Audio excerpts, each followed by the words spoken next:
जय हिंद साथियों, मैं पवन पारासर आपका एक बार फिर स्वागत करता हूं, अभिनंदन करता हूं। और जो पॉलिटी की सीरीज चल रही है उसे आगे बढ़ाते हैं। और हम लास्ट क्लास में जो बात कर रहे थे वो कर रहे थे अनुच्छेद 16 को लेकर के चर्चा चल रही थी। 16 में हमने देखा कि 16 में अवसर की समानता, यानी सभी को समान अवसर दिए जाएंगे, किसी के साथ कोई भेदभाव नहीं किया जाएगा। हमने देखा 16(1) में कि नौकरियों और नियुक्ति में सभी को समान अवसर किया जाएगा। राज्य किसी के साथ किसी भी आधार पर किसी भी प्रकार का कोई भेदभाव नहीं करेगा।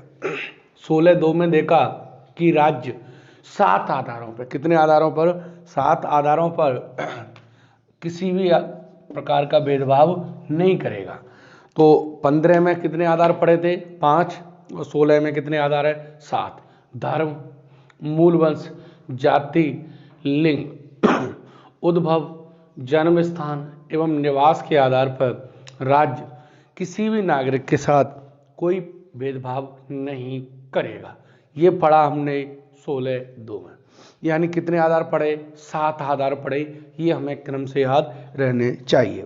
धर्म, मूल वंश, जाति, लिंग, उद्भव, जन्म स्थान एवं निवास के आधार पर। 16(3) में पढ़ा कि संसद 16(3) में पढ़ा कि संसद कानून बनाकर किसी राज्य में वहां पर निवास की योग्यता को अनिवार्य कर सकती है। यानी इसके लिए कानून किसे बनाना पड़ेगा? राज्य नहीं बना सकता। इसके लिए कानून बनाएगी संसद, बनाएगी केंद्र सरकार बनाएगी। और कानून बना करके किसी राज्य में कोई वैकेंसी है, कोई नौकरियां हैं, तो वहाँ के स्थानीय लोगों को या उस राज्य के निवासियों को वहाँ की नौकरियों में प्राथमिकता दी जा सकती है। हमने देखा कि 98वां संविधान संशोधन 2012 के द्वारा जो कर्नाटक है 371(j) में प्रावधान किया गया कि वहाँ के लोगों के लिए वहाँ का राज्यपाल विशेष प्रावधान कर सकता है। यानी जो वहाँ की नौकरियां निकलेंगी वहाँ के स्थानीय निवासियों के लिए आरक्षण का विशेष प्रावधान किया गया। हमने देखा 371(d) यानी आंध्र प्रदेश के लिए। इस तरीके से इनके लिए कानून कौन बनाएगी? संसद बनाएगी। संसद विशेष प्रावधान करेगी। इसके बाद हमने देखा 16(4) में था कि राज्य की राय में या राज्य को लगता है, राज्य का ऐसा विचार है कि किसी जो सरकारी नौकरियां हैं उनमें किसी पिछड़े वर्गों का, राज्य की राय में पिछड़े वर्गों का प्रतिनिधित्व पर्याप्त नहीं है या जो होना चाहिए था उनकी जनसंख्या के आधार पर वो पर्याप्त नहीं है, तो राज्य उनके लिए विशेष प्रावधान कर सकता है। यानी केवल किसकी बात हो रही है? पिछड़े वर्गों की। जबकि अगर 15(4) में बात करें तो सामाजिक और शैक्षणिक रूप से पिछड़े 2 आधार थे और SC ST की बात हुई थी। जबकि 16(4) में केवल पिछड़े वर्गों की। तो हमने देखा कि भाई पिछड़ा वर्ग कौन है, पिछड़ा वर्गों का कौन है, कैसे पता लगाएंगे? तो हमने देखा इसके लिए संविधान में एक अनुच्छेद है 340 राष्ट्रपति को ये पावर देता है, शक्ति देता है, अधिकार देता है कि राष्ट्रपति जो पिछड़े वर्ग हैं उनका पता लगाने के लिए एक आयोग का गठन करेगा। तो हमने देखा था कि 340 के तहत राष्ट्रपति ने अभी 2 बार, केवल 2 बार पिछड़ा वर्ग आयोग का गठन किया है। हमने देखा था सबसे पहले प्रथम पिछड़ा वर्ग आयोग काका कालेकर की अध्यक्षता में 1953 में गठित किया गया था और 1955 में इसने अपनी रिपोर्ट दी और इसने 2399 जातियों को पिछड़ी बताया।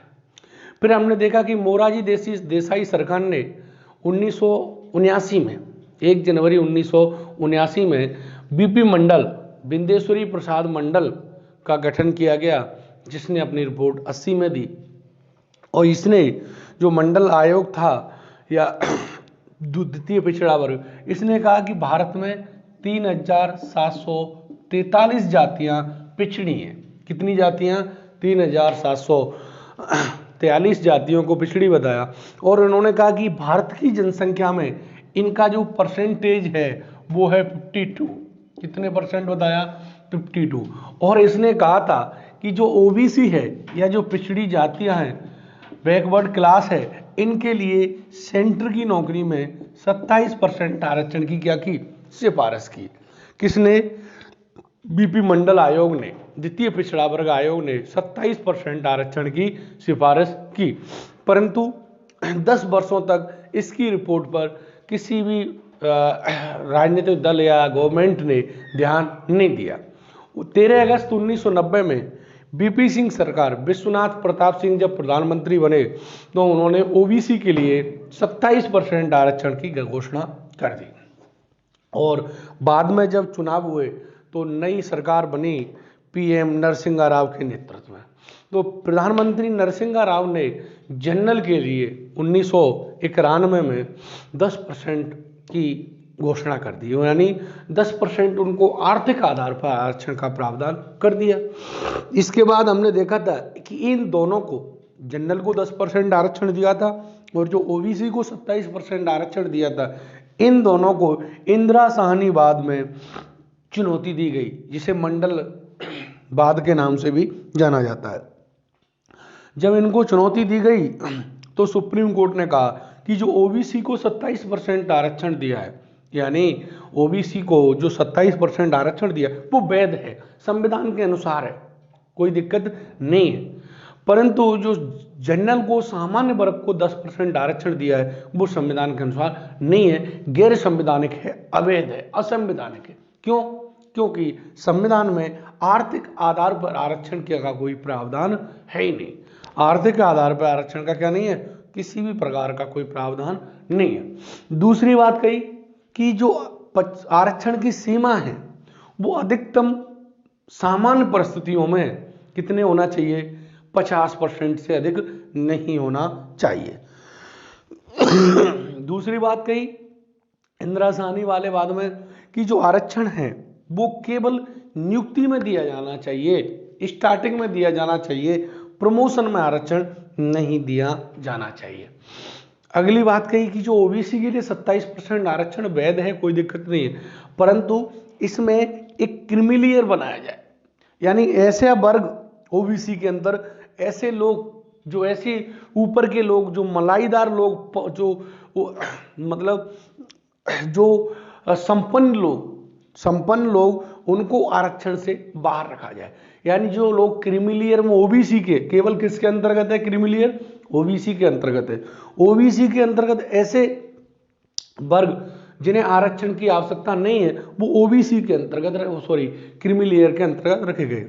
इसके लिए सरकार ने रामनंदन समिति का गठन किया था और कहा कि जो आरक्षण है के आरक्षण के कारण हमारा एक अनुच्छेद 335, इसमें कहा गया कि इससे प्रशासनिक दक्षता, यानी प्रशासन में जो स्किल आना चाहिए, प्रशासनिक दक्षता हो, वो प्रभावित नहीं हो। यानी जो किसी भी नौकरी के लिए जो न्यूनतम मार्क रखे गए हैं, न्यूनतम अंक रखे गए हैं, उनको किसी भी प्रकार से कम नहीं किया जाना चाहिए। तो देखो ओबीसी के लिए आरक्षण दे दिया और इसने कहा कि क्रीमी लेयर होना चाहिए। तो इसके लिए गवर्नमेंट ने 1992 में रामनंदन, जस्टिस न्यायाधीश रामनंदन कमेटी का गठन कर दिया और उसने क्रीमी लेयर की जो आधार बताए, एक पद बताया और दूसरा इनकम बताया, इसके आधार पर। और सुप्रीम कोर्ट ने कहा इस मामले में 50% से अधिक नहीं होना चाहिए सामान्य परिस्थितियों में। तो संसद ने 9वीं अनुसूची में तमिलनाडु के लिए कितने परसेंट आरक्षण कर दिया? 69%, और उसे 9वीं अनुसूची में डाल दिया। तो इसके लिए करेगा कौन प्रावधान? संसद करेगी, और संसद को यह बताना पड़ेगा कि भाई वहां पर विशेष परिस्थितियां क्या हैं। तो संसद ने बताई कि तमिलनाडु में विशेष परिस्थितियां हैं, इसलिए आरक्षण की सीमा 50% से अधिक होनी चाहिए। सुप्रीम कोर्ट ने कहा कि प्रमोशन में आरक्षण नहीं होना चाहिए। तो सरकार ने 77वां संविधान संशोधन के द्वारा 14 का जोड़ दिया, 16(4) का जोड़ दिया, यानी 77वां संविधान संशोधन 1995, और इसके द्वारा संविधान में नया अनुच्छेद 16(4) का जोड़ दिया और इसमें कह दिया कि प्रमोशन में आरक्षण हो सकता है अनुसूचित जाति, अनुसूचित जनजाति के लिए प्रमोशन में आरक्षण दे दिया। सुप्रीम कोर्ट ने कहा कि बैंक लोगों को बाहर रखा गया है, तो इसके लिए 81वां संविधान संशोधन 2000 में करके बैंक लॉ यानी कैरी फॉरवर्ड को भी आरक्षण दे दिया 16(4)(ख). इस तरीके से हमने अनुच्छेद 16 को पढ़ा। अब देखो आरक्षण किस किस तरीके से है हमारे यहाँ, किसको कितना आरक्षण है, राजस्थान में कितना है, भारत में कितना है, उसको एक बार देखते हैं। बात करें राजस्थान में, तो एक तरफ राजस्थान ले लेते हैं,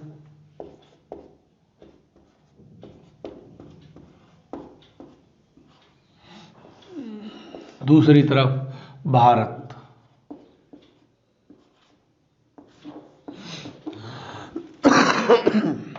बात करें हम कि जो राजस्थान में एससी के लिए जो आरक्षण है, देखो राजस्थान में एससी, तो एससी को जो आरक्षण दिया हुआ है राजस्थान में वो 16% है। और भारत में कितने परसेंट है, तो भारत में एससी के लिए जो आरक्षण है, एससी के लिए भारत में बात करें तो भारत में 15% है। भारत में कितने परसेंट है, 15% है। अगर बात करें राजस्थान में एससी के लिए, एससी के लिए भारत में जो राजस्थान में जो आरक्षण है, राजस्थान में 16% है।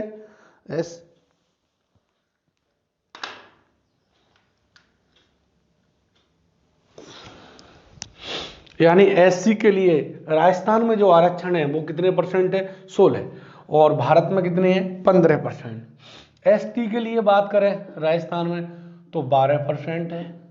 और अगर बात करें एससी के लिए एसटी के लिए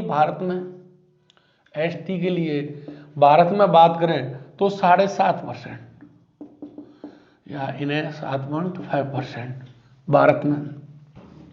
अगर बात करें ओबीसी के लिए, तो देखो अपने राजस्थान में जो ओबीसी के लिए, अन्य पिछड़ा वर्ग के लिए जो आरक्षण है वो राजस्थान में 21% है। कितने परसेंट है, 21%। अगर भारत में बात करें तो भारत में ओबीसी के लिए जो आरक्षण की सीमा है वो है साहब 27%। कितने परसेंट है, 27%। अगर बात करें देखो राजस्थान में अपने तो जनरल के लिए, सामान्य वर्ग के लिए अभी जो आरक्षण दिया है, सामान्य वर्ग जो आर्थिक आधार पर दिया है वो है 10%। और भारत में भी कितना है, 10% है सामान्य वर्ग।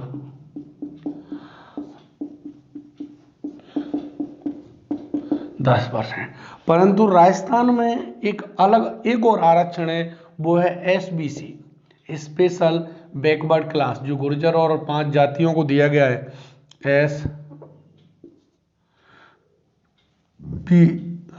ओबीसी से अलग बनाया गया है और इनको जो आरक्षण दिया गया है वो 5% है। परंतु भारत में इनको अलग से नहीं है, ये ओबीसी में ही है, ओबीसी में राजस्थान में थी, परंतु यहाँ पर अलग आरक्षण दिया गया है और भारत में इनको कोई आरक्षण नहीं है अलग से। अगर हम बात करें टोटल, तो देखो साहब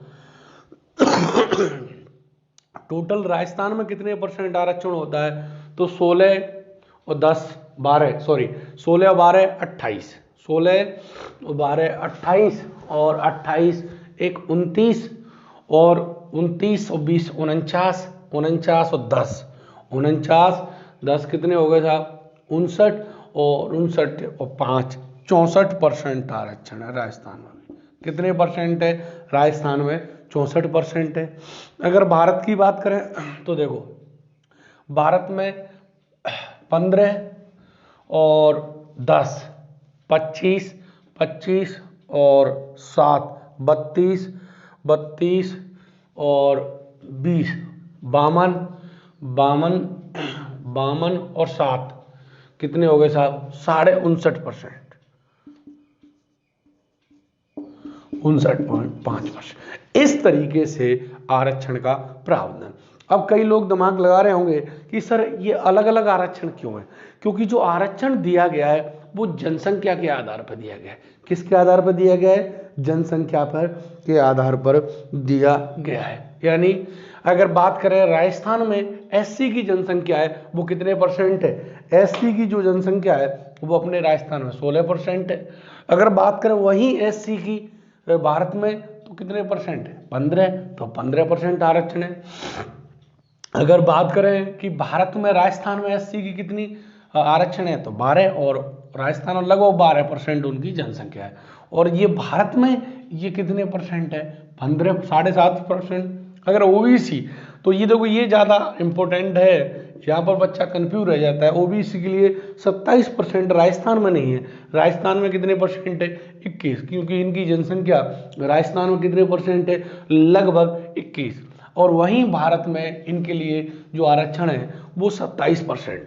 अगर सामान्य वर्ग के लिए दोनों जगह 10-10% आरक्षण दिया है। परंतु राजस्थान में जो गुर्जरों और 5 जातियों को ओबीसी से अलग करके special backward class, other backward class, अन्य पिछड़ा वर्ग, और यहाँ पर क्या कर दिया? विशेष पिछड़ा वर्ग में 5% आरक्षण दिया गया है। परंतु भारत में इसका क्या क्लासिफिकेशन नहीं किया गया। एक रोहिणी आयोग बनाया गया है जो 2021 में अपनी रिपोर्ट देगा और ओबीसी को 3 वर्गों में बांट रहा है, ए बी सी। अभी रिपोर्ट देगा और इसने ए में वो वर्ग आएगा जो आरक्षण का बहुत ज़्यादा फायदा ले रहे हैं, बी में वो आएंगे जो थोड़ा कम ले रहे हैं, और सी में ऐसा वर्ग जो बिल्कुल ही फायदा नहीं ले रहा है। ये 2021 में, और अभी ऐसा सुनने में आ रहा है रोहिणी आयोग बनाया गया है, ये ओबीसी को वर्गीकरण करेगा। क्या करेगा? वर्गीकरण। तो अगर सवाल आता है क्या ओबीसी का वर्गीकरण हो सकता है जाति के आधार पर, तो बिल्कुल हो सकता है। राजस्थान में हो ही रखा है और भारत में इसके लिए रोहिणी आयोग इसे 2020 में रिपोर्ट देनी थी, परंतु अब भी बात करें तो इसका जो कार्यकाल है वो 1 साल बढ़ा दिया गया है और ये अपनी रिपोर्ट अब 2021 में देगा। अब बात करें कि आरक्षण की ये कितने वर्ष के लिए दिया गया था? आरक्षण कितने वर्ष के लिए दिया गया था? तो अधिकांशतः बच्चे जवाब देते हैं कि सर 10 वर्ष के लिए दिया गया था। तो फिर आप पूछते हैं अभी कितने वर्ष के लिए? तो कुछ लोग कहते हैं कि सर अभी 70 वर्ष के लिए कर दिया गया है। कितने वर्ष के लिए? 80 वर्ष के लिए वर्तमान में कर दिया गया है। मैंने कहा कौन से संविधान संशोधन के द्वारा? तो वो कहते हैं 104वें संविधान संशोधन के द्वारा।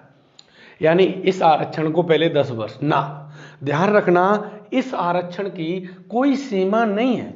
ये है नौकरियों में आरक्षण। जो आरक्षण का आप 10 वर्ष पढ़ते हो या थड़ी चाय की दुकानों यहाँ पर जो चर्चा करते हो वो पॉलिटिकल आरक्षण है, राजनीतिक आरक्षण है। वो कौन सा आरक्षण है? राजनीतिक आरक्षण है। राजनीतिक आरक्षण है जो लोकसभा और विधानसभा में दिया गया है। वो पहले 10 वर्ष के लिए था और अब बढ़ा करके उसे 80 वर्षों के लिए कर दिया गया है। यानी 2025 जनवरी 2030 तक के लिए कर दिया गया है। वो है राजनीतिक आरक्षण। क्या है साहब? राजनीतिक आरक्षण। चलो उसको भी देख लेते हैं, लगे हाथ। तो इस तरीके से तो देखो हमारे यहाँ अगर बात करें आरक्षण के प्रकार, तो आरक्षण कैसे कैसे है? वो दो प्रकार तो आपने पढ़ ही लिए। शिक्षण संस्थानों में अनुच्छेद 15 में और नौकरियों में अनुच्छेद 16 में, और एक होता है राजनीतिक आरक्षण। तो जो सीमा बढ़ाई है वो नौकरियों वाला या जो अनुच्छेद 15-16 वाला है, इसकी सीमा नहीं बढ़ाई है। वो राजनीतिक आरक्षण है, उसकी सीमा बढ़ाई है। तो अभी हम बात करें आरक्षण के प्रकार, यही देख लेते हैं। तो देखो आरक्षण कैसे कैसे है हमारे संविधान में। आरक्षण के प्रकार देखो, 2 आरक्षण तो हमने पढ़ ही लिए, 2 तो पढ़ ही लिए। नंबर 1 शिक्षण संस्थानों में, जैसे नंबर 1 में बात करें, नंबर 1 तो अनुच्छेद है, वो अनुच्छेद है 15। हमने इसको खोल के इसके जो उपभाग हैं 15(1), 15(2), 15(3), 15(4), 15(5), 15(6) वो पढ़े। तो अनुच्छेद 15, तो इसमें जो आरक्षण दिया गया है वो दिया गया है साहब शिक्षण संस्थानों में आरक्षण। एजुकेशनल इंस्टीट्यूट्स में जो आरक्षण है, तो अनुच्छेद 15 में किस में आरक्षण है? शिक्षण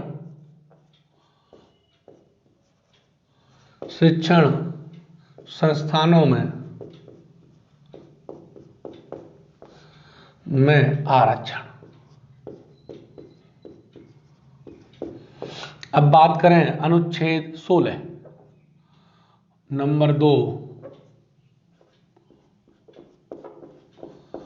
तो इसमें है नौकरियों में आरक्षण। किसमें साहब? नौकरियों में आरक्षण। अनुच्छेद 16 किससे संबंधित है? तो नौकरियों में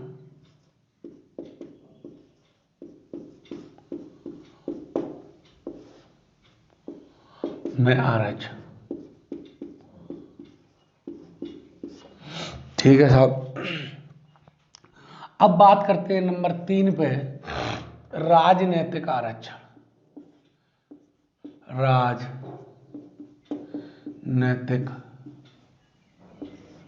राजनीतिक आरक्षण। देखो, राजनीतिक आरक्षण है, इसको हम अलग अलग पढ़ते हैं। एक है जैसे जो राजनीतिक आरक्षण है, इसको अलग अलग भागों में देख लेते हैं। अगर बात करें तो एक अनुच्छेद है राजनीतिक आरक्षण को, अनुच्छेद 330। ये 330 कहता है कि लोकसभा में, किसको साहब? लोकसभा में SC ST को आरक्षण। यानी लोकसभा में देखो, संसद होती है, संसद के 2 सदन होते हैं, राज्यसभा और लोकसभा, परंतु राज्यसभा में किसी भी प्रकार का आरक्षण नहीं है। आरक्षण केवल कहां पर है? लोकसभा में। तो यहां पर किसको आरक्षण है? लोकसभा में SC ST को आरक्षण। क्लियर हुआ? अब बात करें, देखो एक अनुच्छेद था, अभी भी है, था क्या? नंबर 1 नंबर 2, एक अनुच्छेद था 331। इसमें 331 कहता था कि राष्ट्रपति लोकसभा में, कहां पर? लोकसभा में एंग्लो इंडियन 2 सदस्यों को मनोनीत कर सकता था, परंतु 104वें संविधान संशोधन के द्वारा इसे अब रोक लगा दी गई है। अब राष्ट्रपति लोकसभा में एक भी एंग्लो इंडियन को मनोनीत नहीं कर सकता था। तो इसमें क्या प्रावधान था? पूछेगा तो नहीं, परंतु समझ लेते हैं। राष्ट्रपति यानी एंग्लो इंडियन को आरक्षण था, राष्ट्रपति लोकसभा में 2 आंग्ल भारतीय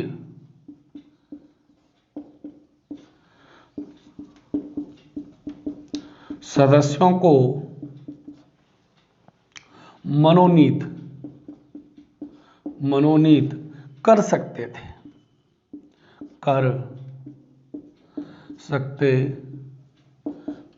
परंतु 104वां संविधान संशोधन 2020 के द्वारा रोक दिया है। 10 वर्षों तक रोक दिया है, आगे भी रोक सकती है। यानी रोकने का मतलब क्या है? यहां समाप्त भी नहीं किया है, रोका भी नहीं। यानी जो अभी 10 वर्ष की अवधि बढ़ाई है, इसकी अवधि नहीं बढ़ाई, 30 वर्ष वही रुक गया और इसकी अवधि बढ़ा दी। यानी इसका जो टाइम है, अब इसके टाइम को तो कितना कर दिया? 80 वर्ष कर दिया, परंतु जो एंग्लो इंडियन वाला था, इसके टाइम को बढ़ाया ही नहीं, यानी 2020 तक ही रहा, 2025 जनवरी 2020 तक रहा, इसको बढ़ाया नहीं, तो अपने आप ही समाप्त हो गया, ऐसा मान सकते हैं। 2020 ठीक है साहब, द्वारा रोक दिया गया है, रोक दिया। ठीक है साहब। अगर आगे बात करें तो एक अनुच्छेद है 332, 300 अनुच्छेद 332। 32 में क्या है? विधानसभा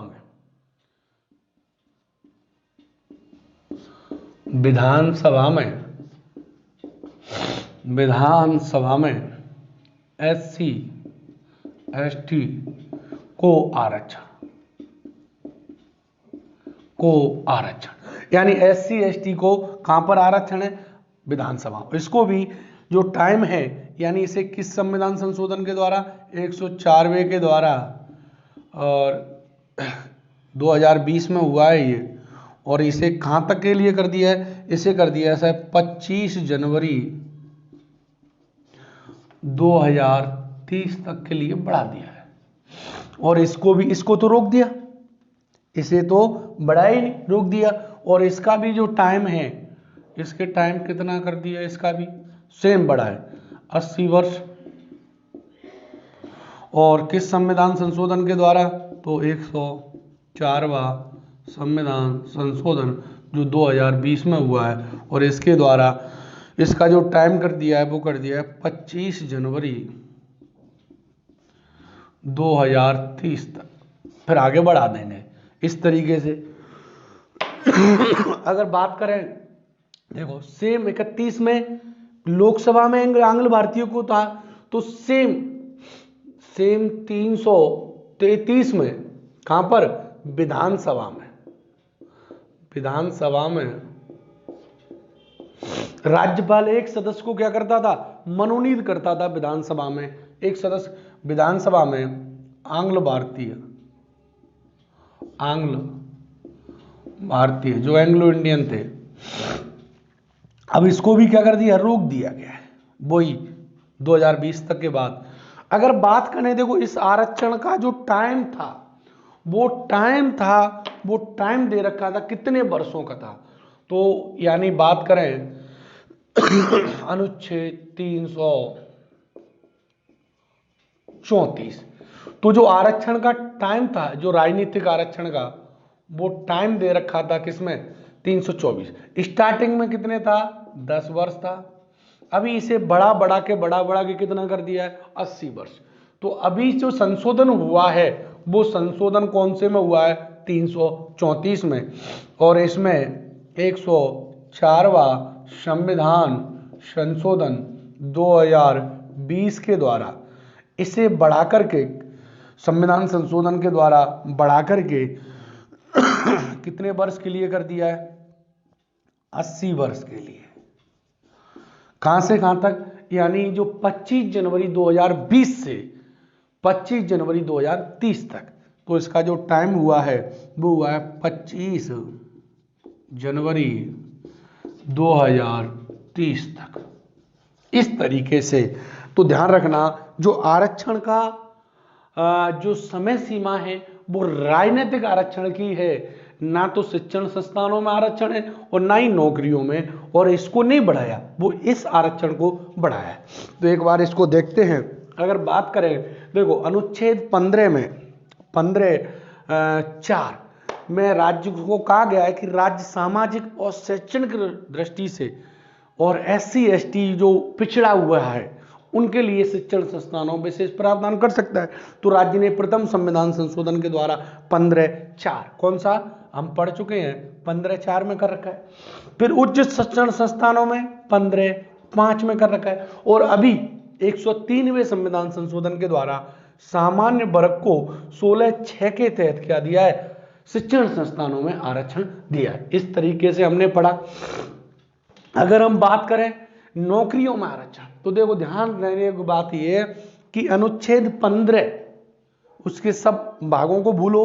15 तो शिक्षण संस्थानों में आरक्षण देता है, एजुकेशनल इंस्टीट्यूट्स में आरक्षण देता है। 16 नौकरियों में आरक्षण देता है। किस में आरक्षण देता है? ये तो शिक्षण संस्थानों में देता है, और ये किस में देता है? नौकरियों में आरक्षण देता है। जैसे हमने पढ़ा जैसे 16(3) पढ़ा कि राज्य निवास की किसी नौकरियों में निवास की योग्यता को अनिवार्य कर सकता है। तो हाँ, हमने 16 पढ़ा 4 पढ़ा कि जो पिछड़ा वर्ग है, पिछड़ा वर्ग है, पिछड़े वर्ग को आरक्षण दे सकता है, 16(4) पढ़ा। हमने कहा कि धार्मिक कोई संस्था है, 16(5) में धार्मिक संस्था है, तो उस धार्मिक संस्थान में उसी वर्ग के, उसी धर्म से संबंधित व्यक्ति को वहां पर नियुक्ति दी जा सकती है, ये पढ़ा हमने। 16(6) पढ़ा कि भैया जो इनमें फायदा ले चुके हैं SC ST OBC, यानी इनके अलावा जो सामान्य वर्ग बचता है 16(6) में, उनको नौकरियों में 10% आरक्षण दिया गया, ये पढ़ा। अब बात करते हैं पॉलिटिकल आरक्षण, राजनीतिक आरक्षण। तो देखो अनुच्छेद 330 SC ST को, अनुसूचित जाति जनजाति को लोकसभा में आरक्षण देता है। किसमें आरक्षण देता है? लोकसभा में आरक्षण की बात करता है, केवल लोकसभा में। अब बात करें 331। देखो 331 कहता था कि राष्ट्रपति को लगता है कि लोकसभा में, राष्ट्रपति को लगता है कि लोकसभा में आंग्ल भारतीय सदस्य कोई चुन के नहीं आया है या उनका प्रतिनिधित्व नहीं है, तो राष्ट्रपति 2 सदस्यों को मनोनीत कर सकता था। परंतु अभी 2020 में जनवरी में 104वें संविधान संशोधन के द्वारा इसमें प्रावधान यानी ये कर दिया, जो आरक्षण की समय सीमा बढ़ाई गई है, इसमें इस आरक्षण को तो बढ़ा दिया, परंतु इस आरक्षण की समय सीमा को नहीं बढ़ाया गया है। यानी ये 2025 जनवरी 2020 को क्या हो गया?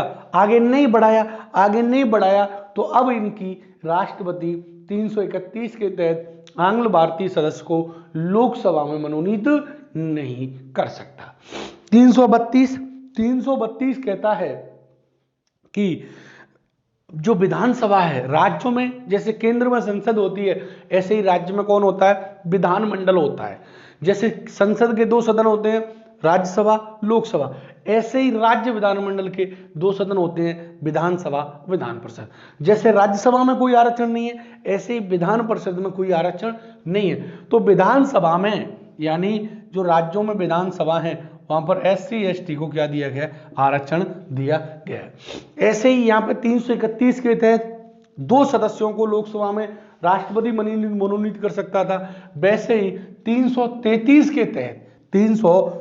के तहत राज्यपाल को यह अधिकार था कि राज्यपाल को लगता है कि विधानसभा में कोई आंग्ल भारतीय सदस्य चुन करके नहीं आया है, निर्वाचित होके नहीं आया है, तो राज्यपाल एक, यहां तो 2 था और यहां पर 1 सदस्य को वो मनोनीत कर सकता है। परंतु 104वें संविधान संशोधन के द्वारा इसकी भी अवधि को नहीं बढ़ाया है, केवल इसकी यानी 330 की अवधि बढ़ाई है और 332 की अवधि बढ़ाई है। एक 331 और 333 की अवधि को बढ़ाया नहीं, तो अपने आप ही वहां पर लोप हो गया, रुक गया। अब बात करें 334। तो देखो 300 जब संविधान बना, तो ये आरक्षण की जो सीमा थी, राजनीतिक आरक्षण की जो सीमा थी, वो केवल 10 वर्षों के लिए थी। जैसे ही 10 वर्ष समाप्त होने वाले होते, सरकार संविधान में क्या करती, गवर्नमेंट जो संसद संविधान में संशोधन करती और इसे आगे बढ़ाते बढ़ाते चले जाते। तो ये जो आरक्षण था वो 25 जनवरी 2020 को समाप्त हो रहा था, यानी इसकी अवधि समाप्त हो रही थी। जैसे ही अवधि समाप्त होने वाली थी, तो संसद ने इसमें 104वां संविधान संशोधन के द्वारा और इसकी अवधि को 10 वर्ष यानी 25 जनवरी 2030 तक के लिए बढ़ा दिया गया। तो ध्यान देने योग्य बात है कि इसकी अवधि है, जो टाइम है, वो अनुच्छेद कौन से में? 334 में। यानी जो संशोधन हुआ है, तो वो संशोधन कौन से अनुच्छेद में हुआ है? 334। अब अगर हम बात करें दोस्तों, तो देखो एक आरक्षण, राजनीतिक आरक्षण में एक आरक्षण और है, और जैसे हमारी जो स्थानीय संस्था है, तो इसमें 243 एक है डी, जो नगर ग्राम पंचायत वगैरह है, वहां पर आरक्षण है। और अगर हम बात करें 243 टी, जो हमारी नगर पालिका है, वहां पर आरक्षण है SC ST को, तो वहां भी इनका आरक्षण, यहाँ पर जगह नहीं है बताने के लिए। तो राजनीतिक आरक्षण में जो स्थानीय संस्थाएं होती हैं, और स्थानीय संस्था भी 2 प्रकार की, जैसे लोकल ग्रामीण संस्था, स्थानीय ग्रामीण संस्थाओं में जैसे ग्राम पंचायत, पंचायत समिति, जिला परिषद, तो वहां पर जो आरक्षण है वो 243D में दिया गया है। किसमें दिया गया? डी में। अगर बात करें जो नगर पालिका है उनको जो आरक्षण है वो 243T में दिया गया है। किन में दिया गया? टी में। तो एक आरक्षण और है इस तरीके से। और ध्यान देने योग्य बात यह है कि देखो साहब, राज्यसभा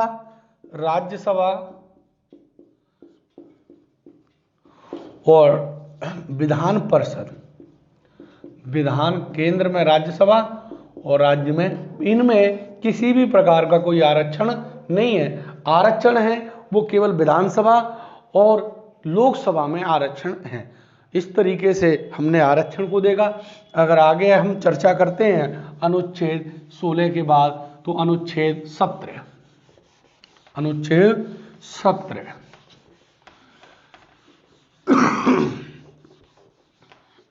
तो जैसे ही मैंने अनुच्छेद 17 का नाम लिया सबके दिमाग में आ गया होगा 17 में क्या है भाई बताओ। तो 17 में अस्पृश्यता या छुआछूत का, अनटचेबिलिटी का अंत। यानी देखो साहब, हमारा प्राचीन यानी पहले प्राचीन काल में, या बात करें स्वतंत्रता से काफी समय पहले, हमारे देश में जो निम्न जातियां थीं, SC ST वगैरह, तो इनको छूत माना जाता था। इनके साथ बैठकर खाना, अपने जो तालाब, कुआं, मंदिर, इनमें पूजा करने से इनको रोका जाता था। इनके साथ भेदभाव किया गया था। इनके साथ क्या किया गया था? भेदभाव किया गया था, अन्याय किया गया था। तो इसको रोकने के लिए, इसको रोकने के लिए, क्योंकि हम सभी क्या हैं? मानव हैं। क्या है? मानव हैं। और किसी के साथ इस तरीके का भेदभाव करना, क्या करना? भेदभाव करना एक क्या है? अपराध है। क्या ऐसा? अपराध है। तो इसको रोकने के लिए भीमराव अंबेडकर ने संविधान में क्या कर रखा है? प्रावधान कर रखा है अनुच्छेद 17 में कि भैया देखो, पहली बात तो ये है कि जो छुआछूत है, अस्पृश्यता, ये कोई करेगा नहीं। क्या नहीं करेगा? किसी भी प्रकार से कोई भेदभाव नहीं करेगा। जैसे हमने पढ़ा अनुच्छेद 15(2) में, 15(2) कम है कि दुकानों, सार्वजनिक भोजनालयों, होटलों, मनोरंजन के स्थानों, यहाँ पर किसी के साथ कोई राज्य या व्यक्ति कोई भेदभाव नहीं करेगा। दूसरा पढ़ा कि जो सड़कें, तालाबें, कुआएं, स्नान घाट हैं, यहाँ पर कोई भेदभाव नहीं करेगा। तो इनको रोकने के लिए फिर अनुच्छेद 17 प्रावधान करता है कि एक तो कोई भेदभाव नहीं करेगा, और कोई भेदभाव करता है तो वो कैसा होगा? निषेध। यानी राज्य भी इसे रोकने का क्या करेगा? प्रयास करेगा।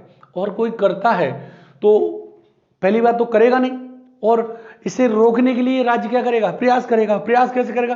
कानून बनाएगा। और कोई करता है तो वो क्या होगा? दंडनीय अपराध होगा, इसके लिए अपराध माना जाएगा। और सरकार ने इसके लिए अलग अलग कानून बनाए हैं। जैसे 1955 में अस्पृश्यता अपराध अधिनियम 1955 बनाया। इसमें संशोधन करके 1976 में नागरिक अधिकार संरक्षण अधिनियम 1956 में 1976 में। और एक राजीव गांधी सरकार ने SC ST अत्याचार निवारण अधिनियम 1989, इसको ये काफ़ी हाईलाइट रहा है। और आपने देखा होगा 2018 में अशोक महाजन, महाराष्ट्र वाला जो मामला आया था, और इस मामले के बाद जैसे ही सुप्रीम कोर्ट ने कहा, इसमें प्रावधान था कि जो SC ST है, अगर उसके खिलाफ कोई इस तरीके का कोई मामला वो SC ST वाले करते हैं तो पुलिस उसे तुरंत गिरफ्तार कर लेती थी। सुप्रीम कोर्ट ने कहा कि ये गलत है। इसके लिए पहले SP रैंक का जो अधिकारी होगा वो इसकी क्या करेगा? जांच करेगा, और जांच करने के बाद ही उस व्यक्ति को गिरफ्तार करेगा। परंतु इन्होंने 2 अप्रैल 2018 को आंदोलन किया, और आंदोलन किया तो फिर संसद ने इसमें, जो सुप्रीम कोर्ट ने इसमें जो सुधार के निर्णय दिए थे, उनमें संशोधन करके पुनः उसी को प्रभावी कर दिया। तो इस तरीके से इसको देखते हैं तो अनुच्छेद 17, अनुच्छेद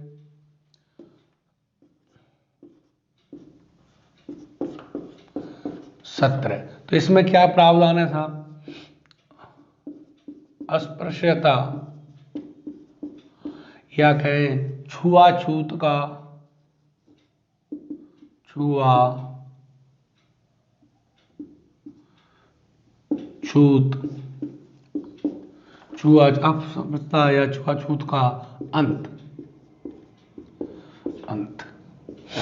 यानी छुआछूत या अनटचेबिलिटी अस्पृश्यता का अंत की बात की गई है। किसकी बात की गई है? अंत की बात की है। तो पहला तो ये कहा गया है कि इस तरह का कोई व्यवहार नहीं करेगा, यानी अस्पृश्यता को कोई व्यवहार नहीं करेगा।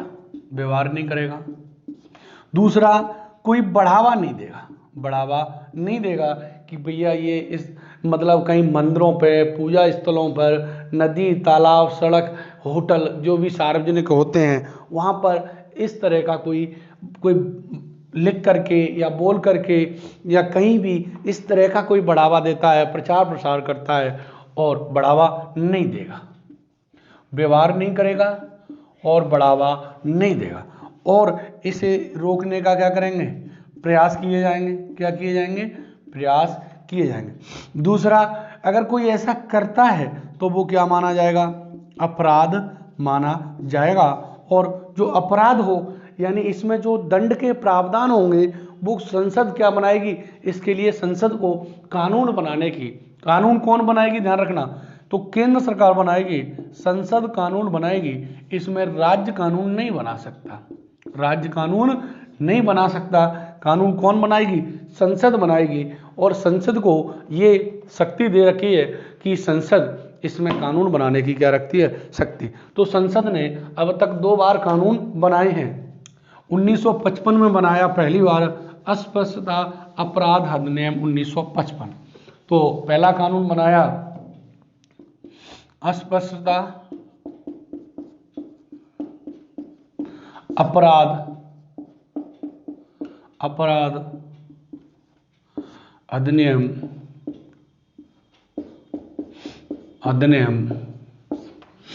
1955। बाद में इसमें संशोधन किया गया 1976 में, और इसका कब संशोधन किया? 1976 में, और इसका नाम रख दिया नागरिक सुरक्षा अपराध सुरक्षा अधिनियम, नागरिक संरक्षण अधिनियम 1955। लास्ट में संशोधन किया अधिनियम 1955, तो 55 ही आएगा। बाकी ये कब नाम रखा? तो नाम रखा 1976 में। तो एक हमने बताया था कि SC/ST अत्याचार निवारण अधिनियम 1989, इसमें एक और बनाया गया है, एक अधिनियम है SC/ST अत्याचार